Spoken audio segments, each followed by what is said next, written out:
Elemlerim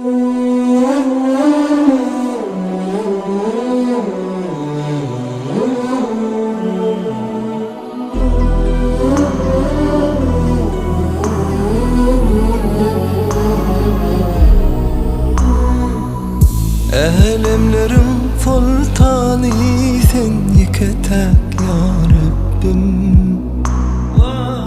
Günahları bağışlayan sen el rahim ya Rabbim.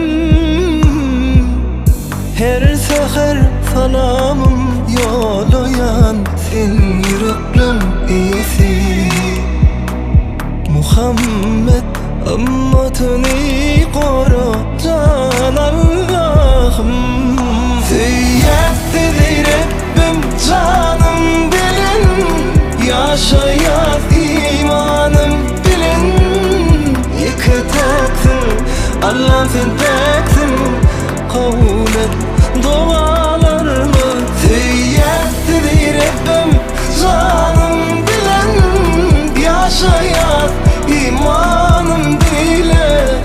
Yıkıtaksın Allah'ım sen teksin, kabul eyle dualarımı.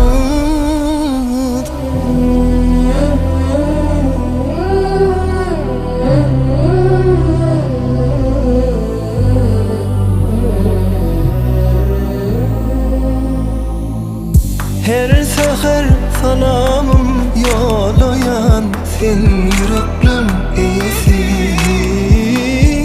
Muhammed ümmetini koru can Allah'ım.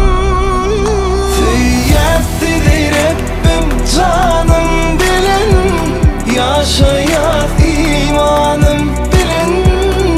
Yıkıtaksın Allah'ım sen